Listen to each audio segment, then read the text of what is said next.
I made it clear to President Putin that we'll continue to raise issues of fundamental human rights, because that's what we are. That's who we are. President Biden goes head-to-head with Russian President Vladimir Putin in their first in-person sit-down. Here to break this down further is North Central College political science professor Stephen Caliendo. Welcome back. It's great to see you both. Okay, so expectations going into this were pretty low. I mean, nobody expected any big deals for them to become best friends. So did they clear this low bar? How do you think it went?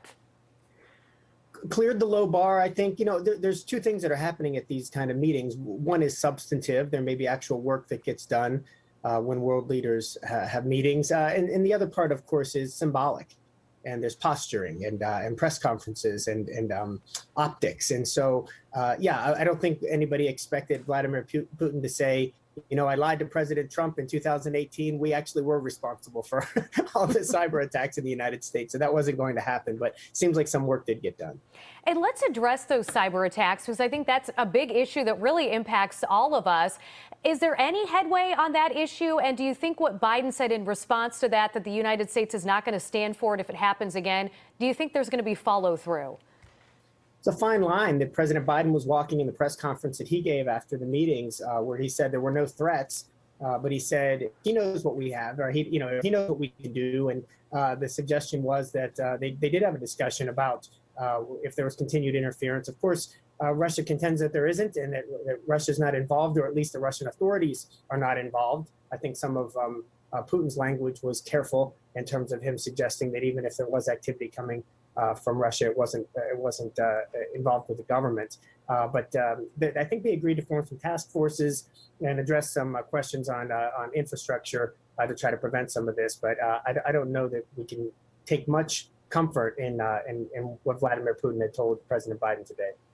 So you mentioned President Trump, and the last time they were together with that Helsinki press conference, so that did not go well, to say the least, for in a lot of Americans' view. They did not have a joint press conference today. But do you think what happens next? Is this a start of something that could be more productive? Where do they go from here? Well, I mean, the diplomats get to work and continue to do the things that they do on a daily basis. The State Department continues to work, and President Biden has cabinet officials and lower level, career folks in the executive branch that will continue to work with Russian authorities and to see what can happen. These meetings are not that frequent anyway. This one's coming a little early in President Biden's administration. It's only 5 months into his presidency, of course, and so that in some ways I think elevates Putin on the world stage in a way that makes some other world leaders somewhat uncomfortable.